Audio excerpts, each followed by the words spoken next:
Congratulations, you've discovered another meta egg. Boom! Here's a nice shiny one. This one is a retro meta egg back from 1982. We're going to talk about the movie Blade Runner. And we're going to talk about, as always here on Meta Egg, the meta aspects of the movie. Oh, wait, I've got something else going on. Let me turn that off. There we go. Okay, and to help us do that is the I guess the expert is what I've seen you be called before on Philip K. Dick, Mr. David Gill. That's right. Mr. David Gill is a lecturer on symbolism and has been blogging under the moniker of Total Dickhead for over a decade now. Is that right? Yeah, like 15 years. Now, is there any credentials that I forgot to mention here as far as like a high school dropout? Let's see. That's the most important one. I taught literature and writing at San Francisco State for 17 years, and I've been an expert on the life and work of Philip K. Dick for, I don't know, 10 or something. I've organized festivals and gave talks and worked on the exegesis and that kind of good stuff. So I believe that I've asked you this before, but what was the first thing you discovered? Blade Runner or the? Oh, that's a good question. You know, I'm not sure I can answer that. I think I read Scanner Darkly, the Philip K. Dick novel, when I was 18. And I can't remember whether I'd seen Blade Runner at that point. So honestly, I can't answer that. My guess is that I read Philip K. Dick Scanner Darkly first, but I probably saw Blade Runner before I read Do Androids Dream of Electric Sheep. Scanner Darkly would be an interesting movie to go through. I mean, it's like a way more recent, but it's kind of, yeah, I mean, there's a lot of symbolism in there, and there's a lot of resonances with surveillance culture and the 21st century we find ourselves in. So for sure, particularly if you want to think about consumers culture as a kind of a drug as well, right? Yeah, for sure. I think that that's the intention of Scanner Darkly. I think that the whole idea of like being addicted to like ease or comfort or something like that is like directly blatant. But yeah, but there's also like the fact that there's like a group of people or a system that's preying on the human weakness and the desire for that comfort. You know, I mean, that's the real villain in the story. It's not human weakness. It's that there are people preying on that human weakness. Well, it's interesting. I mean, I think that there's a big fat gray area for most of the villains in Philip K. Dick stuff. Like, who is the villain in Blade Runner, for example? That's like a tough one. Well, that's an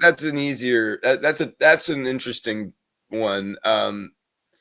I'm trying to think. There are other novels in which the villains are much more obvious, like the Three Stigmata of Palmer Eldritch. I mean, he gives them a little respite, and you get a tiny little bit of sympathy for Eldritch at one point. But for the most part, he's a standard, just evil bad guy. Yeah, who's there to fuck up everybody's good time. So you're right, though. Blade Runner is a particularly morally ambiguous work. But I think in the book, your villain is Deckard, and his villainy is the ease and unthinking nature of this work. Like he doesn't consider the moral implications of retiring these Andes. So, I mean, obviously, you may have been reading Scanner Darkly before you watched it, but you saw the movie before you read the book? I think that's probably right. I mean, the movie was popular outside of knowing who Philip K. Dick was. Right. And so, yeah, but again, that would have been 1990 that I first found Dick's work. So at that time, Blade Runner was really not often discussed, because the only thing that you could even get would have been like a laser disc of the original theatrical release with the voiceovers and all that kind of stuff. I think it was in 92 that there was the first director's cut release. Now, I do remember seeing that in an art house theater called the Red Vic in San Francisco around that time. Oh no, that would have been later. That would have been more like 99. Anyway, it wasn't in the cultural mainstream the way Star Wars was. Like, we didn't talk about Decoded or anything like that. I mean, nobody really knew any of that stuff. It seems like it was after the director's cut came out in 92 that that people got really serious about it. Excuse me. Well, I mean, we can talk about like homages too. Like I can't believe I didn't know the whole connection between Rob Zombie's More Human and Human and it coming from. Yeah, but I mean, well, but what is the connection beyond just using that phrase? Is he paying? I don't know. His name's Zombie, but I mean, he's kind of a fan of movies. His whole name comes from like Rob Zombie is a play on White Zombie from horror movies and so forth, and so it's kind of interesting that.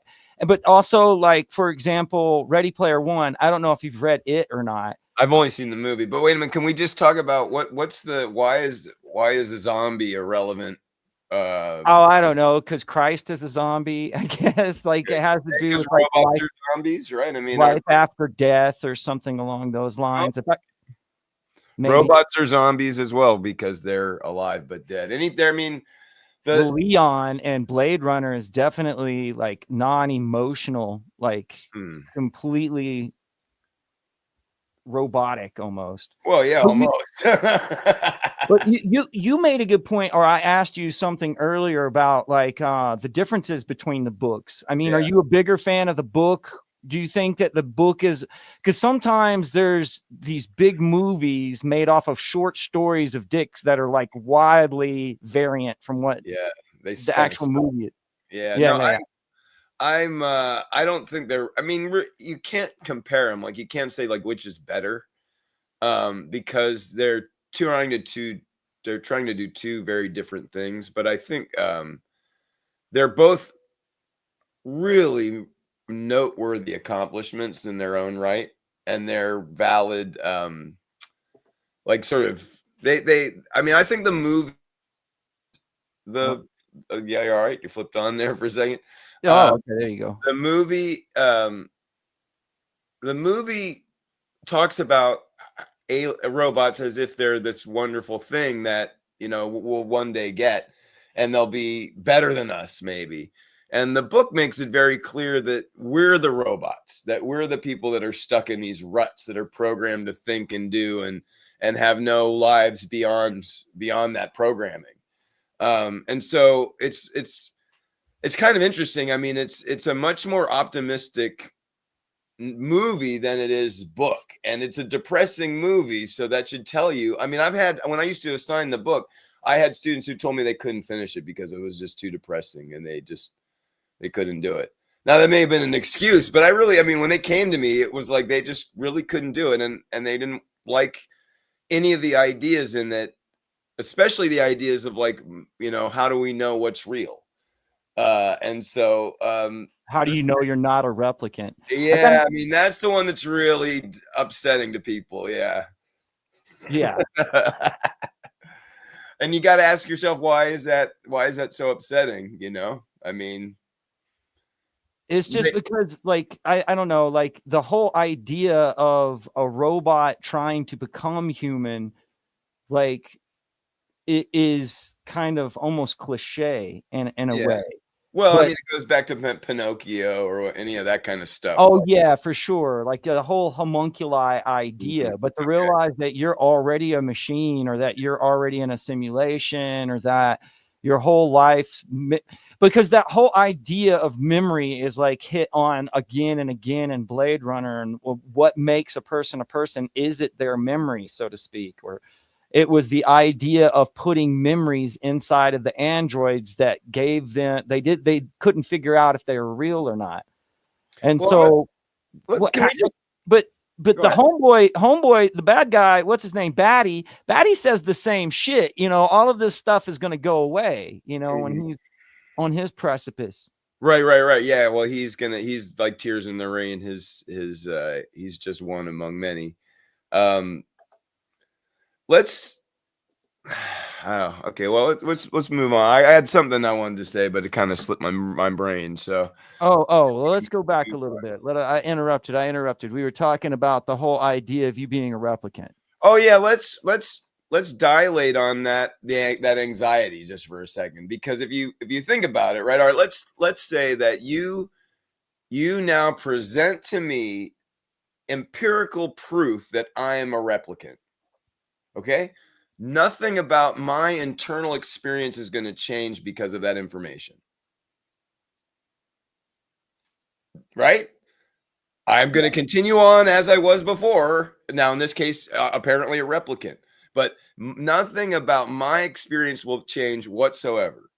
So it's an anxiety about how we fit into the world rather than what we are. And I also think it's an anxiety about what we are, in the sense that we don't know. Like, we don't know why we're here. Were we created by a god? Maybe, right? Were we the product of just like mindless evolution over millions of years? Maybe. And frankly, I'm not sure we're ever going to get the answer to that. I mean, certainly not in my lifetime. Certainly not in our lifetime. We're not going to know. And even if science were to say, well, we have conclusively proven that there is no God, right? How seriously could you take that? Right?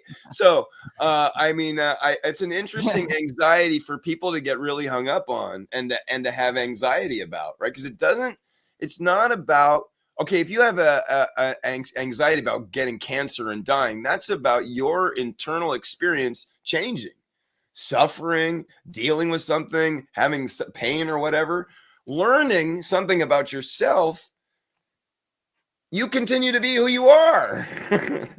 It's kind of a remarkable thing to sort of worry about. Well, it's definitely hit upon in certain characters, like JF Sebastian, so to speak, is like making toys, like all of these like things to keep him company. Yeah.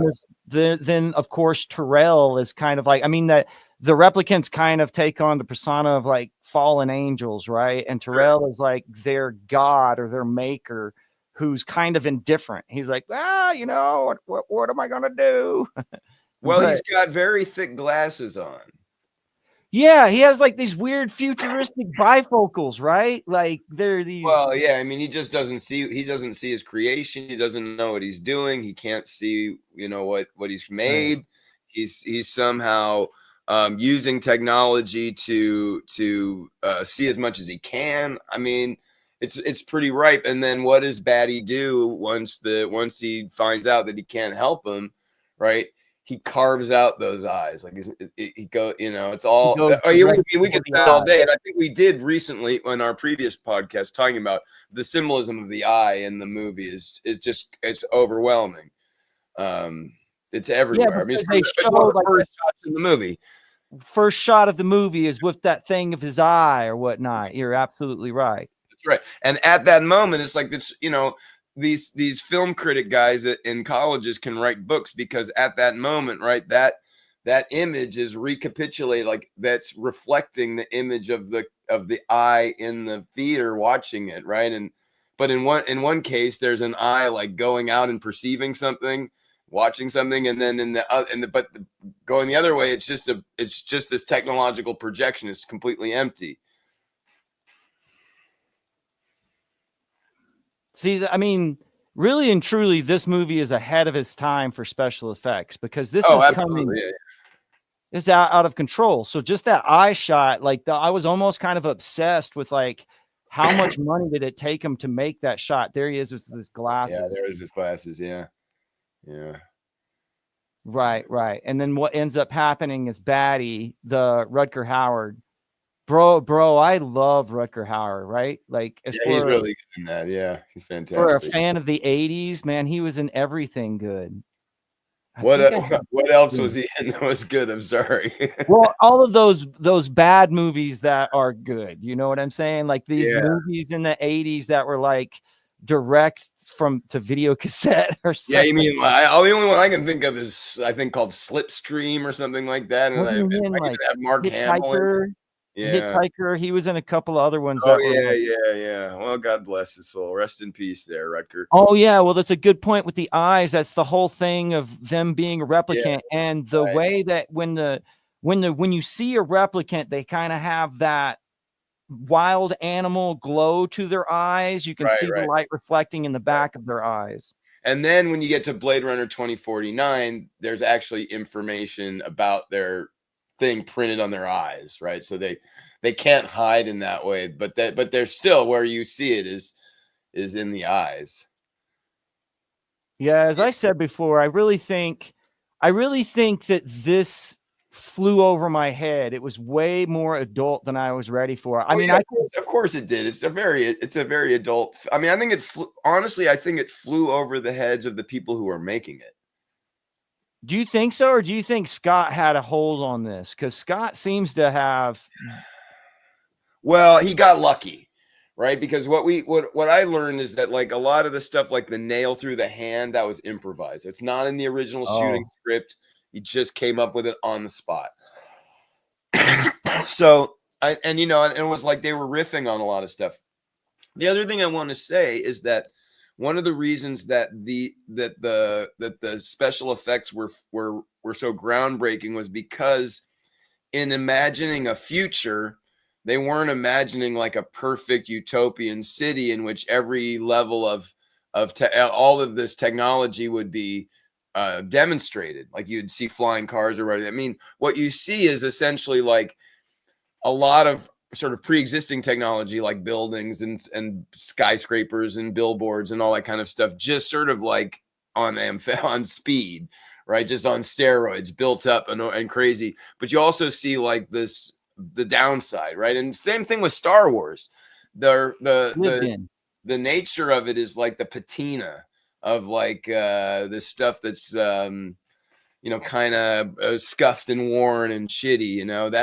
That's those special effects around that are somehow more convincing, right?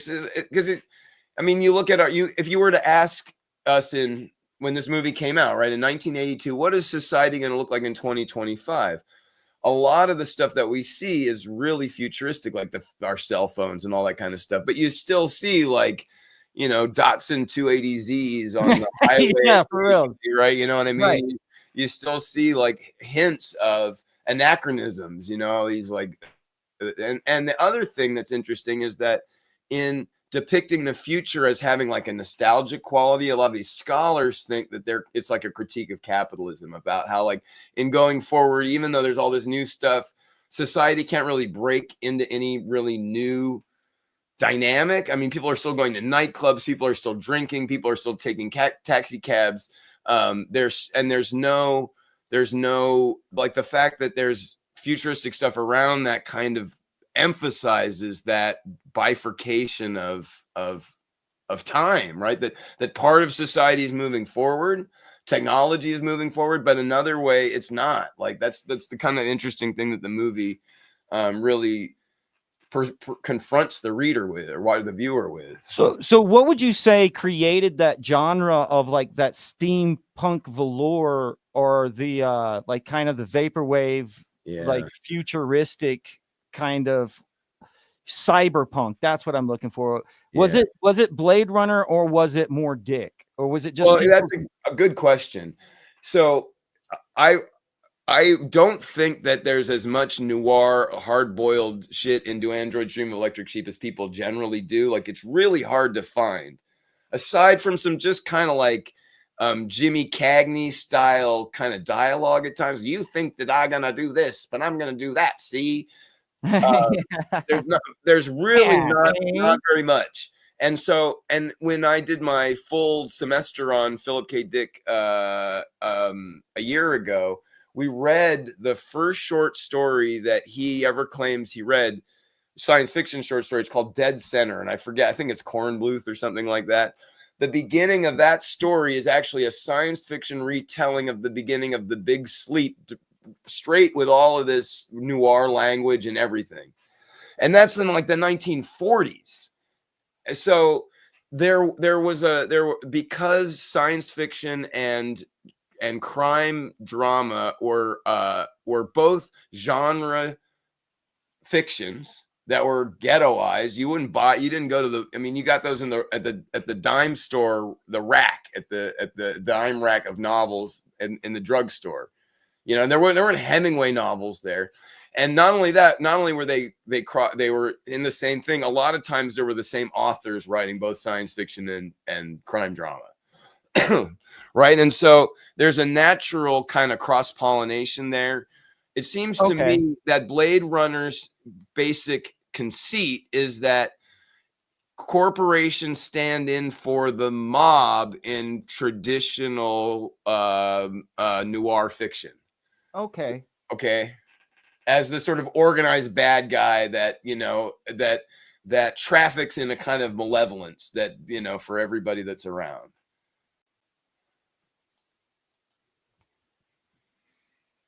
Well, it works. Yeah. But I mean, I kind of feel like things like the remake of Total Recall seems to have borrowed heavily from like the Blade Runner's world. And I just trying to wipe the memory of falling through the center of the earth out of my head. Oh yes, I'm sorry for that. I can't apologize for that, but I'm definitely seeing like the aesthetics, right? Yeah. I mean, it's everywhere because it gave people, the real imaginative thing was to give people a futuristic vocabulary that borrowed so heavily from the past. Well, it's weird because it's like in Dick's sci-fi, he'll say something like they hopped in a fly car and took off. A flapper. Yeah. There's something like that. Like he'll give it a name and you won't need any other description. You know what he's talking about and you get that feel. Yeah. But it's not like he really went into like this great detail or gave these people a template to like build what cyberpunk is now.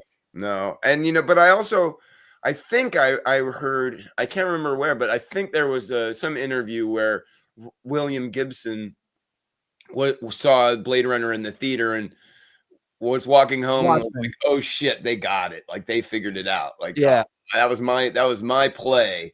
And the dirigibles everywhere. Yeah. Yeah. I mean, and in that, but I don't even think I probably was just writing Burning Chrome around then. So, it really was, it must have been in the air, is all I can say. And I think having lived through that time as a teenager, part of it was that the Reagan era was a little like the Trump era in the sense that there was this corporatocracy. Not only was there a corporatocracy, but it was like, it was just understood that the free enterprise system was somehow heroically better than, doing something like, helping your fellow neighbor or whatever.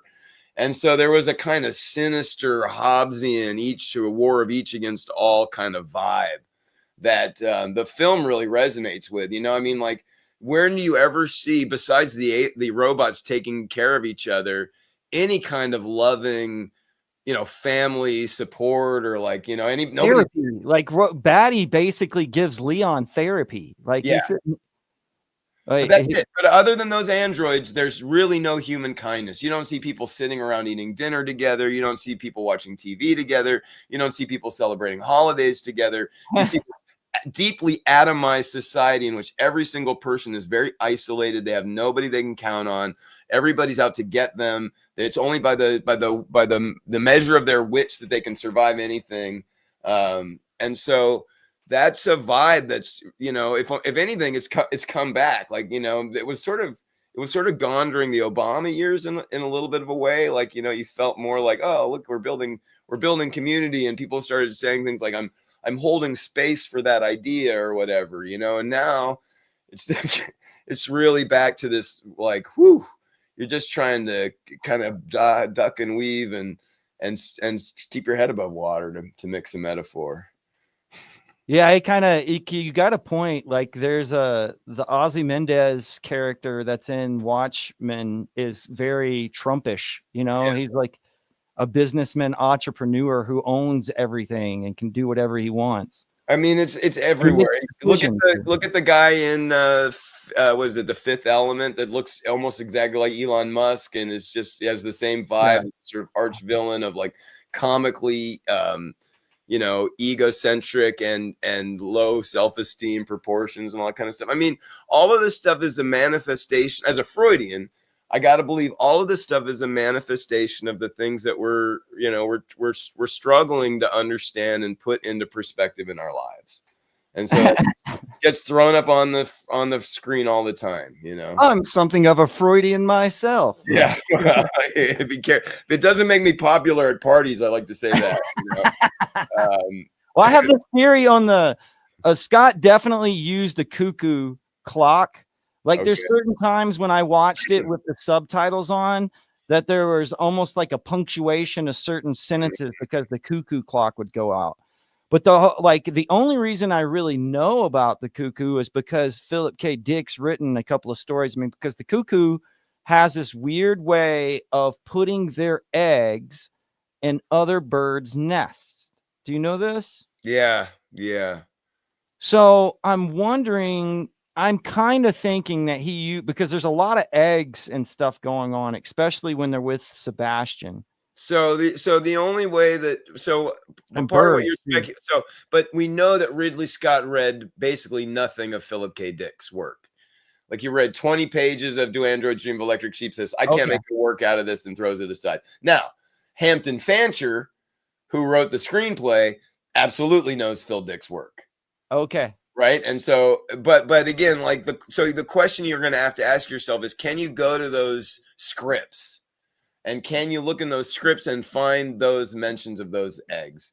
Or did they come at some later point and by, like a set designer or a visual artist, supervisor, or whatever, says, well, what you need is some eggs steaming in here. And then one more, you know what I mean? Like that, Yeah. so if what you're looking for is a lineage, like a traceable lineage of ideas, right? That like the intention of this is this. In literary studies, we call that the intentional fallacy. Like, you can't know why an artist did something, because if you've ever written poetry, you have probably written a line that you didn't know why you wrote.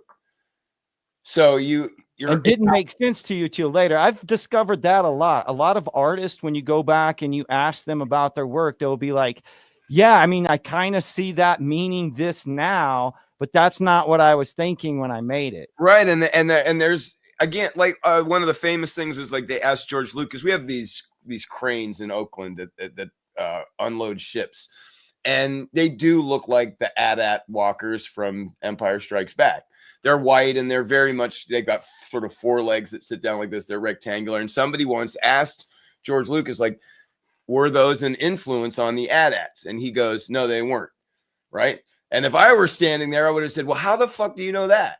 Right? Like, how can you be so sure? Right? I wouldn't be so sure. Right. But I yeah, mean, there's a so where I come from is these guys who do this based off of what happens in Valis. At the end of Valis, Philip K. Dick, as one of the characters in his story, he goes to a movie, and we've had this conversation before. But so these guys call it they say it's synchronicity research. right. It's weird because synchronicity is like mentioned in Dick's, like there's synchronicity music and Valis and so forth. Like the idea was known to Dick, but a lot of the sync heads don't really care or worry about like actual intention based off of Sync's work or Sure. Dick's work. Sure. But in Jung's book called Synchronicity, he talks about the same thing with Nietzsche. Like there's an influence that Jung remembers from a certain story that he thinks that Nietzsche is like referencing. But he goes to like his sister and all of these trying to find that book in Nietzsche's like, but of course it was told to him, it was told to Jung that it was intentional. And yet, there's probably but it doesn't matter. Then you have like people like Barton, isn't that his name? Like the one guy who did seismology or whatever it's called, and basically said that anyone can interpret anything any way that they want. He's the guy who wrote the. Do you know who I'm talking about? Maybe I should look up his name. No, I sorry, I don't. sorry, I'm talking from it, but you understand at least where I'm going with this. Like, yeah, I mean, well, I don't. The question is like if these symbols form some kind of a matrix of meaning that it exists outside the meaning that you posit to it, I'm very skeptical of that. But as I just said, if we're talking about these symbols as being sort of the imagery and vocabulary of the personal struggles of being human and the way in which the human mind turns those ideas into sort of like fictional elements, I'm all the way with you. And I don't really know that it makes a whole lot of difference, but it may in your schema, you know what I mean? yeah.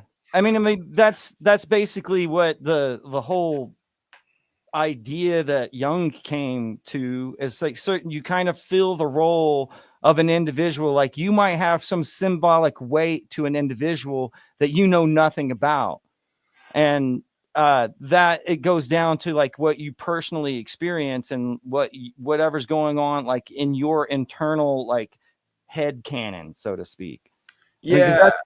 What synchronicity is based on is what's going on inside shows out in the external world, right? Right. And I just learned recently that there's like, you know, really high level research at Harvard and Oxford and all that going on into coincidence and synchronicity and how it works and how all that operates. And I'm sure there's something there.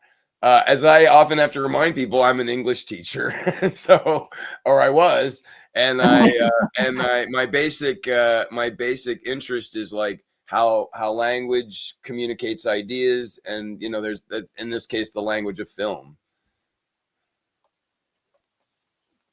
Right. So that's what my area of expertise is. I can talk about these symbols all day, but ultimately, I mean, my only framework for them is essentially like a psychological framework that I think is unique to each person, but is alike enough that artists can use these symbols to get at ideas that we can make sense of. Well, I mean, we can go back to the Kojima, Philip K. Dick, right? Like right. this. Okay. Yeah, Kojima, I've struggled with that. I'm not sure the exact pronunciation. We can show because I don't know. I mean, again, like we're playing with fire here, but why not? Kerygma, I think, was the way I learned to say it, but it's essentially a kind of a religious belief or duty or a kind of oh, here you go, great, good job. Oh, I can't do tales of that. Here, let me make it bigger. Then I don't know what Greek word, New Testament. Look at that, how it doesn't want to get wide. No, this isn't nice. Well, I mean, Dick uses the word in the exegesis to denote this this job that he had to do that was given to him by God, which was to put some kind of message into his work that would help with the coming of the cosmic change of consciousness, to cry or proclaim as a herald. Yeah, right. So I mean, from that's a bit of grandiosity from a sort of second tier science fiction writer, sort of down on his luck. But you know, he made it work. But well, he really didn't have a say in how Blade Runner went, but no, he didn't. But he was stoked on it. But well, there's a couple of things that happened, and I think we talked about this before. But in his life, this was right at the end of Dick's life, and it was at a time when he was just starting to make some money, and they offered him a real sweet deal to Do Androids Dream of Electric Sheep off the shelf, to cease its publication, and to write a novelization of the movie, and then that would exist in its stead. And I did the math at one point. I think what we were talking about in $2020 was in the millions of dollars that he was offered for this.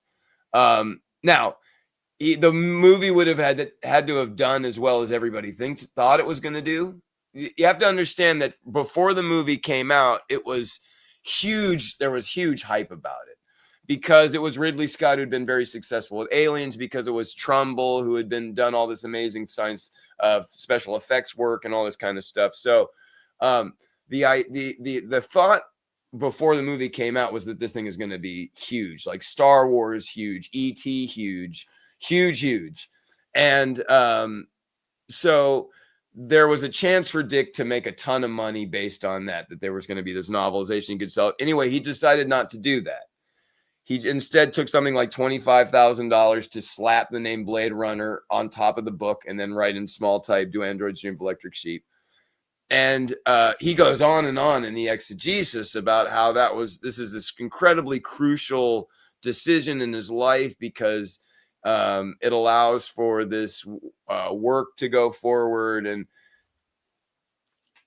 my sense is that it's a kind of a struggling writer who's just desperate for significance, kind of grasping for it, maybe a little bit desperately. But again, like my interest in Freud, that doesn't make me popular at parties. Barthas, Roland Barthas. Oh, Roland Barthas. Yeah, sure.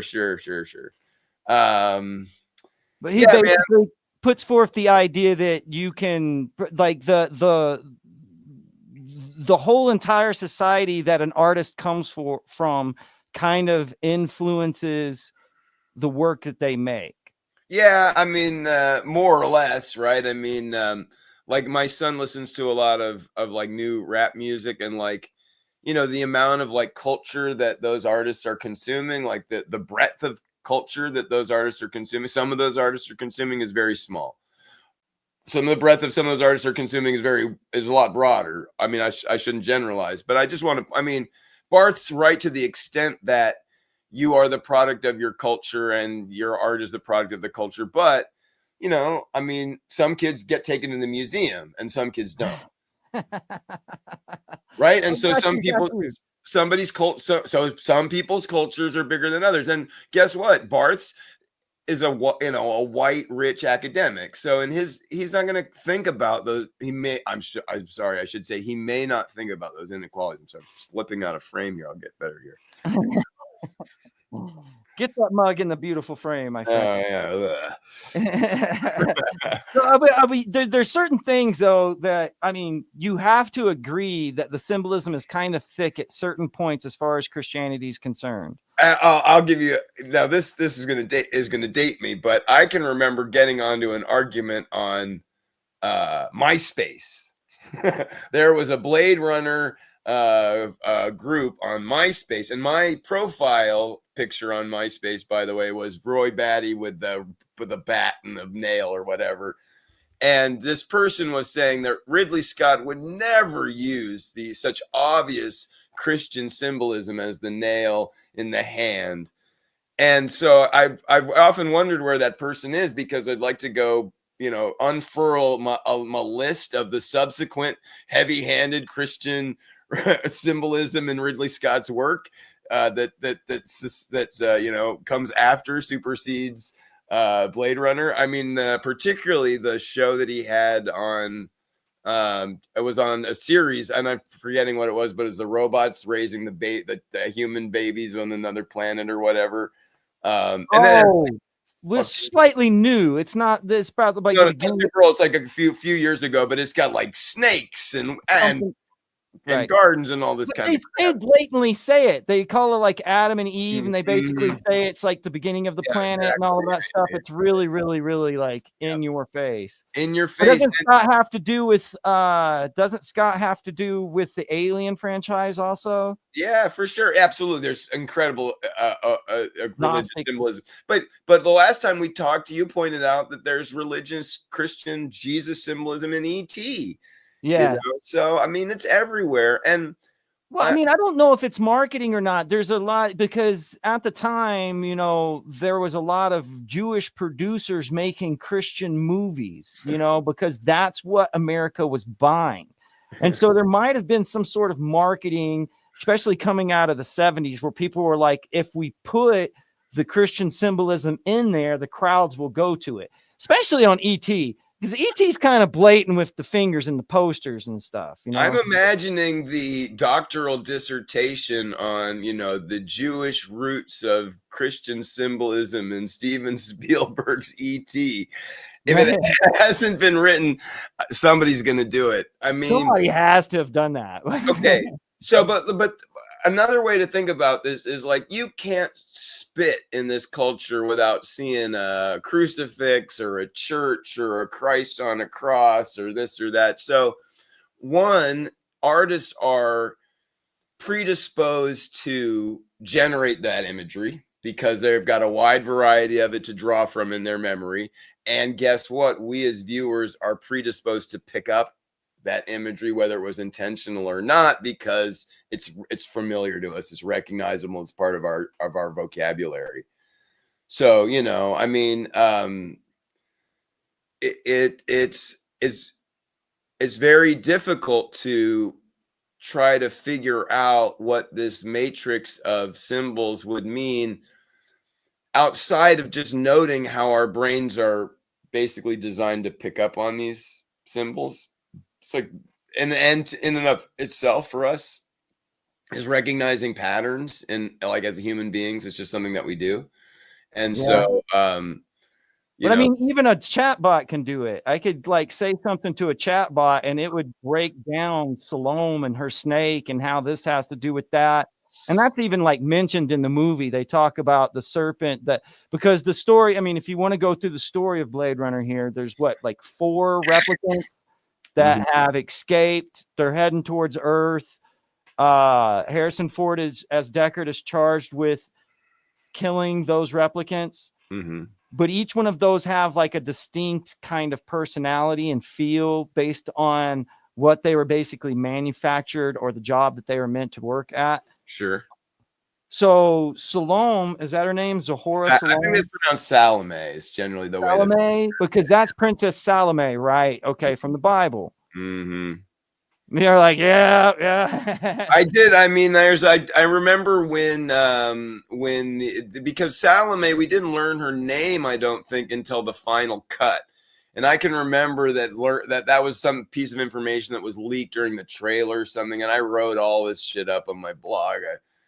Literally like 10 or 15 years ago when the final cut was released. So there is a biblical significance to it, and it's, I mean, clearly, I think it's a way for artists to make their work bigger too. Like if you want to resonate with, if you want to make your art seem, serious and intense and thoughtful, contemplative, then you're sort of compelled to draw off of religious symbolism. And honestly, like in America, we don't have that many religious symbols.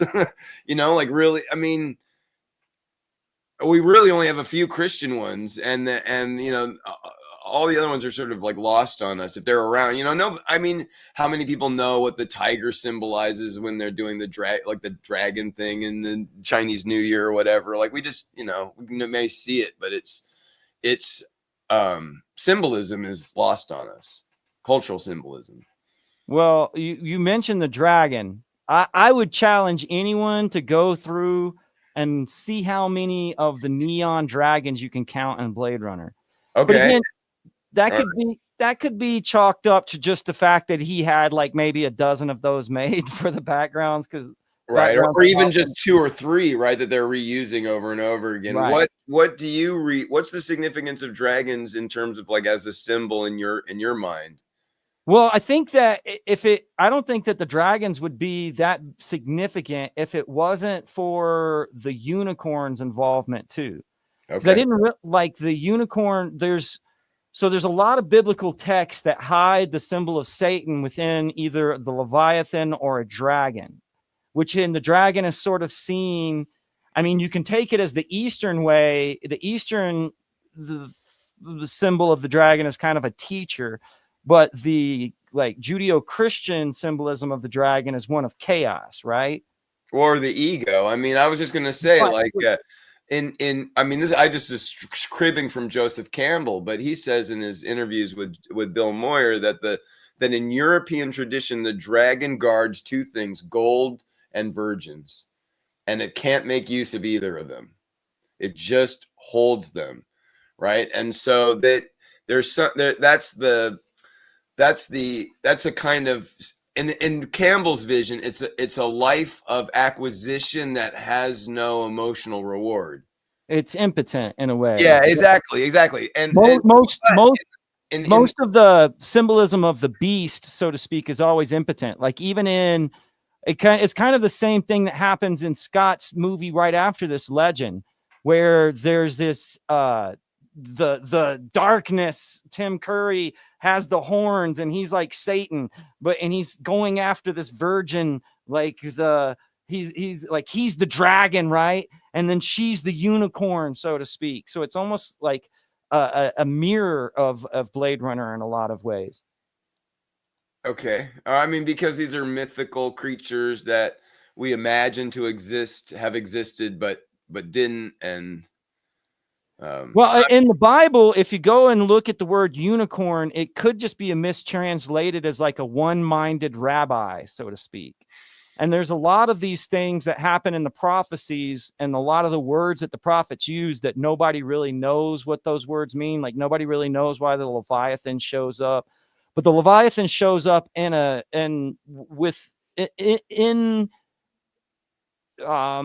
mixed in with prophecy, like all the way back to like the Book of Giants and things of that nature, like Gilgamesh. I think the Leviathan's mentioned in Gilgamesh, but it almost always has to do with like the idea of forethought. And I don't know, there's just the Leviathan and the unicorn and the snake, which is kind of like, it all has to do with the idea that there's a war against Eve and the snake, and the Adam and Eve's tail. The snake basically seduces Eve, right? But when God comes back down, he's like, Adam, what are you doing? He's like, well, the chick you gave me caused the problem. Yeah, And yeah. then when God goes to her, he's like, well, the snake you gave me caused the problem. And then he basically creates a war between the snakes and the woman. He's like, you guys are going to be fighting the whole time. Sure. Yeah. I'll create enmity between you. Yeah. Right. But I mean, that's interesting. That's a uniquely Western conceit, like the fact that they were expelled from this garden. There's an natural antagonism. If you went to like a Shinto Buddhist priest and you tried to explain, like, okay, now you're gonna have thistles in your food because you sinned, they'd be like, woof, this is a tough one, you know. And I mean, you raise a good point, because almost all of the language that you see in the back of this movie is Eastern. Like the most of the graffiti and stuff like that, there's a definite like mix of languages that is used in this, like here, right? All the neon signs are Asian. That's also Clockwork Orange. Like that's just stealing. That's just a global patois, global pidgin dialect that that we almost have, like, for instance, like, people know what all, like, some of this, like, I'm gonna embarrass myself by trying to use it, but like there's all kinds of like language around anime that people know in English. There's all kinds of stuff around like Arabic. There's stuff that people understand, words that people know from Arabic culture. There's words that people know, you know what I mean? So like yeah that, in human history, that's relatively new, that you would have a global culture that would be cross-pollinating like that. I mean, you have it in a small scale, but the 20th century is the story of that. And if you go to like I said, Clockwork Orange, particularly the book, that's really the extrapolation that Burgess is playing with, that you'll have this global culture and this global pidgin dialect. like I guess it would be Huttese in Star Wars, like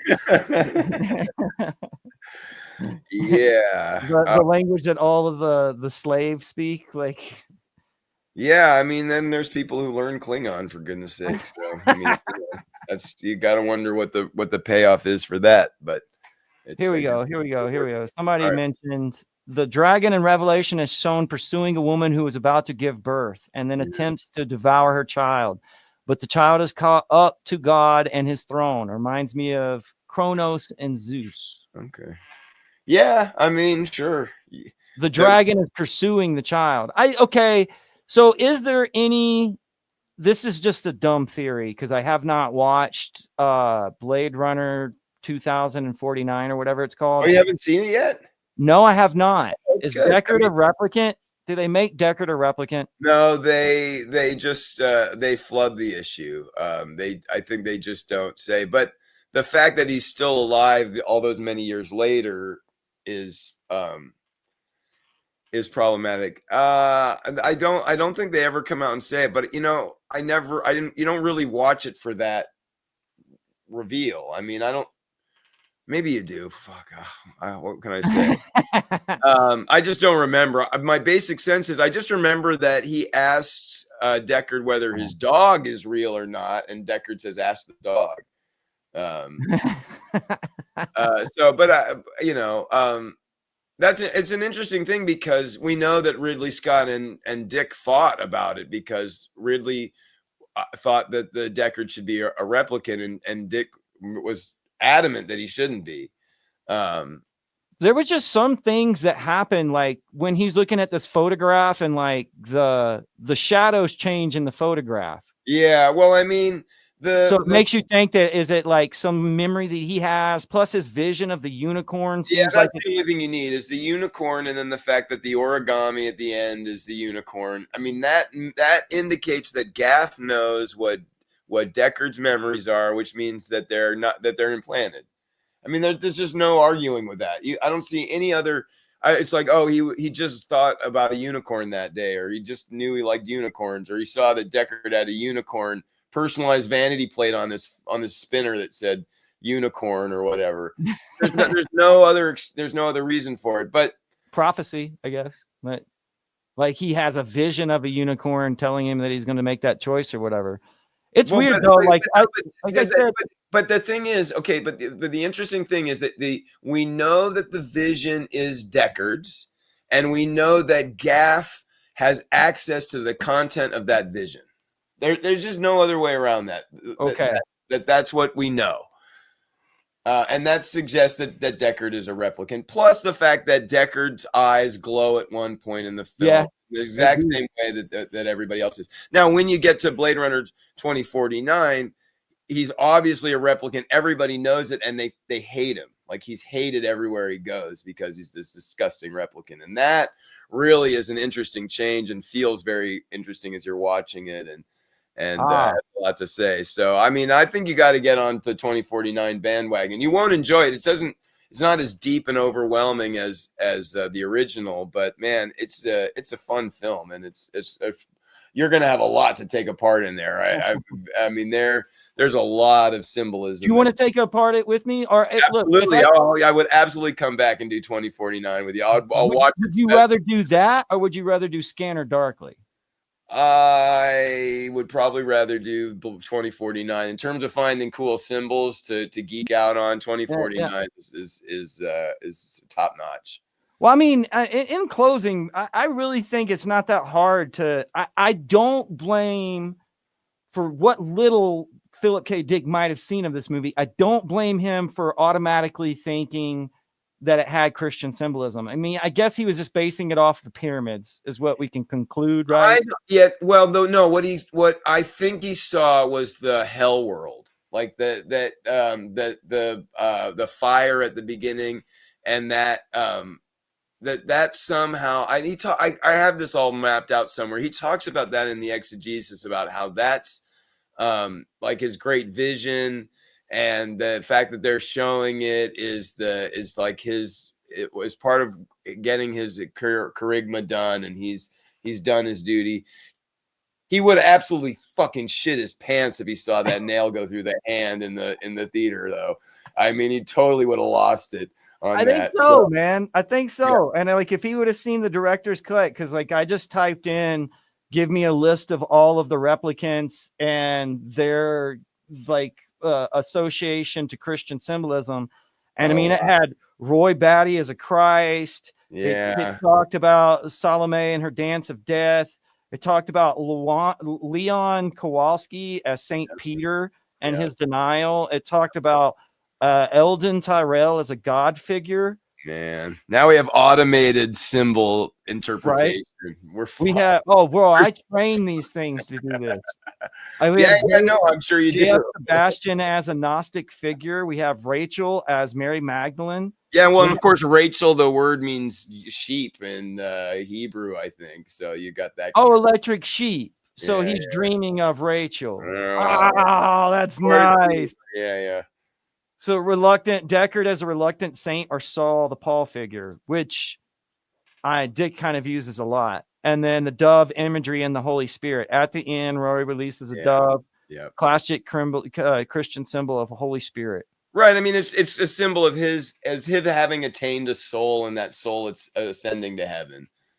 You know, and I have to say, I kind of agree with that MySpace person who's like, you know, that is a little heavy-handed, like that is a little on the nose, but you know, at the same time, I mean, in a way, it's very much akin to how they pull apart the movie in Valis. There's like certain intentional symbolism or Easter eggs that they're kind of tearing apart and like talking about what this means. And they have that whole scene where he's like, my God, it's like a different movie every time you see it.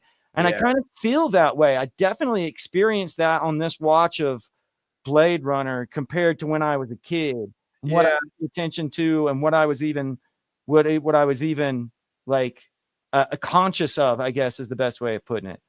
Yeah. I mean, I like where you're going with that. Yeah, I don't know. I don't have much to add to that. I think you're probably right on. I mean, Dick was a very Christian, like a real hardcore Christian believer at the end of his life, last maybe 20 years of his life. So, this stuff was really meaningful to him, and you know, I think it's meaningful in the culture at large. You know, it's kind of an interesting recapitulation of Dick's life, where, you know, his fiction wasn't seen right away. This movie's greatness wasn't seen right away. This stuff kind of has to, we kind of have to catch up with it. You're right. This movie's really ahead of its time. And I think we're still catching up to it. But, you know, when I used to teach this book, Do Androids Dream of Electric Sheep, and in the last few years, I would say it's really weird how now this book recapitulates my existence as an English teacher in the 2020s, because now it's my duty to figure out who wrote their essay and who got a robot to write their essay. You know what I mean? And it's the same. And I used the robot. Yeah, well, I mean, that's where we're going, and that's Dick would be worried about that. Yeah, well, he also said that God wrote his stuff, so he cheated too. I mean, well, it's a topic for another day, but you know, it's whether what we're talking about is really intelligent or not, it remains to be seen, but it certainly appears to be useful. So, what is that? What does Deckard say? Is it's a problem? You're a storyteller, aren't you? Do you write books? I do write. Yes, I do. Yeah. So, I mean, there's got to have been some sort, like, okay, there's also, I just had this thought. I mean, there's a couple of things that we could still talk about. For one, when was the last time you watched Blade Runner? I know you have that story. If you have a little bit of time. Yeah, so, do you want to talk about that, or we? Yeah, for sure. Well, you asked me when the last time I watched the movie, and the only specific time I can remember watching most recently was for my 50th birthday 3 years ago. I requested that my family, specifically my wife's English teacher parents, watch it with us, because my kids at that point were 12, and 16. And so I figured they could sort of follow the plot and appreciate the symbolism and so forth. So we all watched it together, and at the next couple of family gatherings, my mother-in-law would pepper me with, questions like, oh, do you think that the robots feel pain? I remember that was one of her questions, and all this kind of stuff. And so, it is a kind of movie that gets people thinking, and it does it in a really deep and compelling way. I'm just, a thought is kind of occurring to me that it's kind of been recapitulated. Like when you see movies now, they do the same thing. Like they'll have this sort of deeper idea embedded in it, but the way it's sort of distilled and kind of infantilized and made to be childlike in its stuff, it doesn't have the same compelling nature. And there's an article recently decrying the fact that cinema and storytelling has become so obvious, has become so immediate and simplistic and sort of one-dimensional. Yeah, that's a good way to describe it. Yeah, so the genius of this film, I think, is really in the depth. Like, I mean, whether again I'm skeptical of the dragon symbolism specifically as it relates to biblical prophecy, but I think that they, to borrow a term from the Obama years, the film is holding space for a lot of ideas. And they're really deep ideas, not just about the world we live in, but about who we are. And that gets back to that sort of anxiety we were talking about earlier that this film and the ideas within can produce. That's really sort of singular.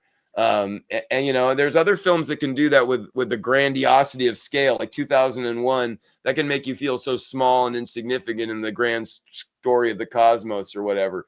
This film makes us feel sort of huge in the abyss of our despair.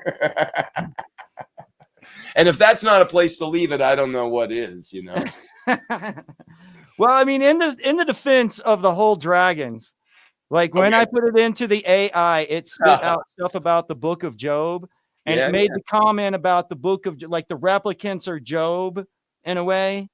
And if you go and you look in Job, like 38, the full description from head to toe of what the Leviathan or the dragon is, because it says, well, can you beat the dragon? That's what God says to Job, is you can't beat the dragon. Like, that's for Christ to beat the dragon or something along those lines. But like, there's definitely, I mean, even in news reportings that I've sent to you, how Terrell was supposed to be a replicant and have like a sarcophagus where you never knew who the real Terrell was. And it kind of makes him seem like some sort of like Egyptian pharaoh trying to beat death in like the pyramid or something. But I mean, there's a lot that we can talk about. I think that there's probably even more we could talk about as far as like Blade Runner 2049 goes. So I'll focus on that guy next. I'll leave my thumb in that page, and hopefully you'll come back and you'll join us. I want to thank everybody who was in the chat too. You guys tell David your appreciation, please, before you sign off as well. But thanks again, David. Like you let me at least play ball. You kind of I mean, you're welcome to throw the spaghetti on the wall and see what sticks. I mean, I don't think it's a waste of time. I think that's analyzing, as an English teacher, I think analyzing symbolism is one of the ultimate acts of the human mind. I think the thing to kind of keep in mind is like, what's the goal of that analysis? Like, what do you do with that insight? And there, I don't have any answers. I just think you got to keep it in mind. Well, I mean, it's a long history of people who've done that. Like the psychoanalyst went back and did all of the fairy tales and tried to figure out like symbolic relevance in them. And then there's been a whole slew of individuals who have tried to do the same thing to dreams. But I could line you up psychiatrists who would say, you know, they see the same thing as a debilitating symptom in psychiatric patients, you know, where Really? they can't, yeah, where they can't stop, you know, ascribing importance and value through symbolic, you know, interpretation that just frankly isn't there. You I know, mean, it's the psychotic or psychedelic thought. There's like a way to get into it where like there's levels of just seeing too much stuff, but it doesn't necessarily mean that there's not like value. Like, well, for all we know, the individuals who was a psycho was some sort of like seer 200 years ago, or perhaps like burned at the stake, you know, for being a witch or something along those lines. And but that's like the you know, that probably has a lot more to do with other cultures. There's been times where people were like looking at the stars and seeing Christian symbolism in all of the zodiac symbols. sure. That was like probably, you know, during the Victorian age, that was really, really popular. I mean, they're working something out. I like to keep myself at least like my feet on the ground. I often put myself in escape rooms because it's not confirmation bias if you can get out. You know what I'm saying? Like, Okay. Yeah. so Sure. No, and I agree with you. And there is a value to literary symbolism that is an escape, and it is to see how the symbolism recapitulates your own struggle to liberate yourself from the bullshit in your life. Right. So when Jesus Christ is hanging on the cross, you know, he's dying to those, you know, petty problems, and he's reborn as a spiritual being. And the importance, and to my mind, the way the symbol operates in your life is you go, I want to be like Jesus Christ. I want to figure out what it is that is holding me back, what it is that I need to die to in order to become, you know, who I want to be.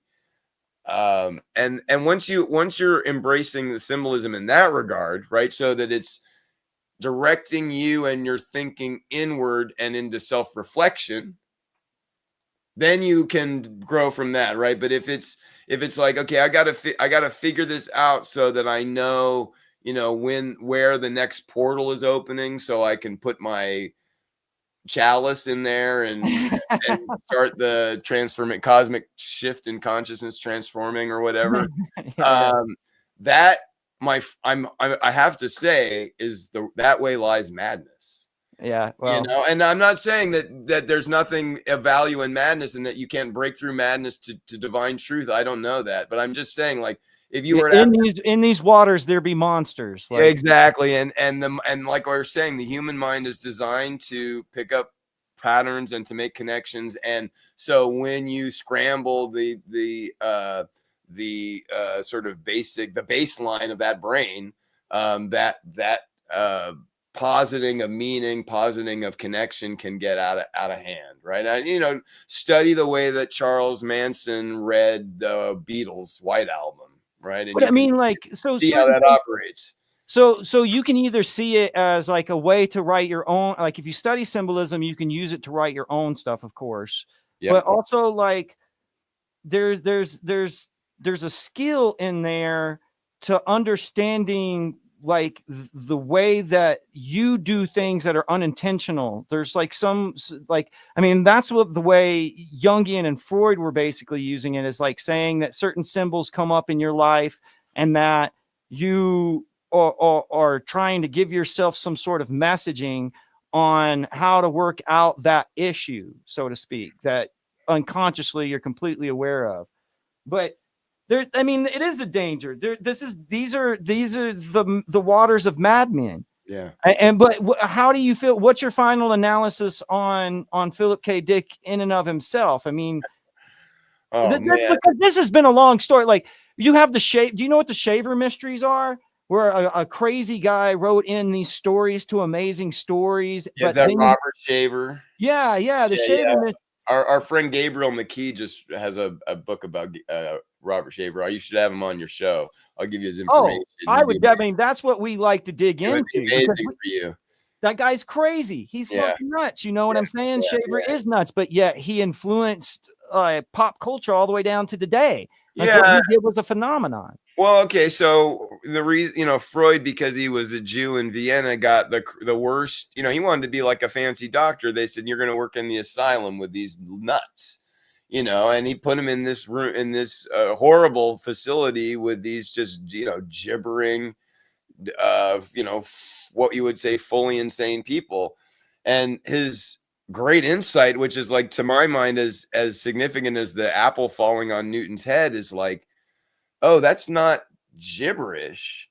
That has its own internal logic that is different from ours. And Yeah. if I can deduce that logic, I can deduce something about the warping effects on this human mind.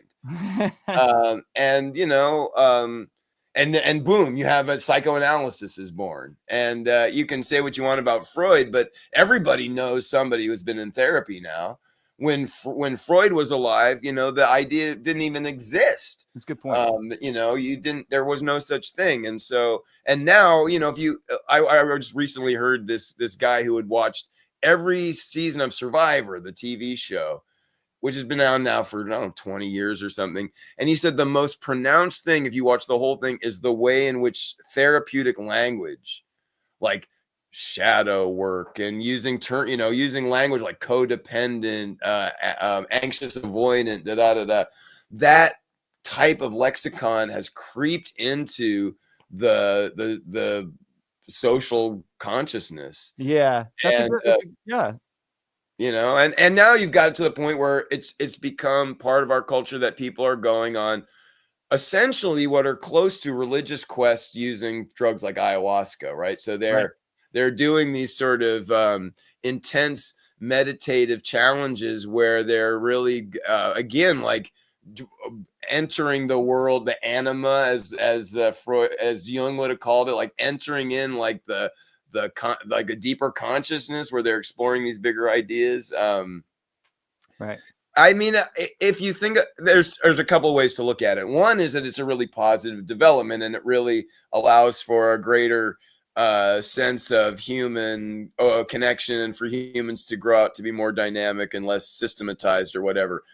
The other way to look at it is like it becomes a language that's just used without thinking and that doesn't have any real relation. Like I think about how people just throw out the phrase "everything happens for a reason." That's one that just grinds my gears like you wouldn't believe, And like, and I've got a physicist friend who says, well, it's not entirely wrong to say everything happens for a reason, but that's not, what they mean when they're saying it. And it becomes a kind of a way in which you never even have to think about it. It's like I've seen stories of concern written about the Pope's health. Or you're concerned about the Pope's health because you don't want him to be reunited with the great, most gracious, loving God in the sky that's going to greet him upon death. Like you want him to remain like an infirm and suffering man. Like that's somehow that's at least we'd be alive. I just can't get it. It's as if we use a language of thought that we ourselves don't really believe. Right. It's just for show, optics. Well, but the thing is, when you say it's for optics, you usually mean the way other people will see it. Yeah. We're using it. It's like it's more like retinal surgery. It's more like, or like a sort of direct brain transmission of eyesight. I mean, I have no idea. I slept with a woman who came up a savior who was paid $1 million to hand the credit to someone else.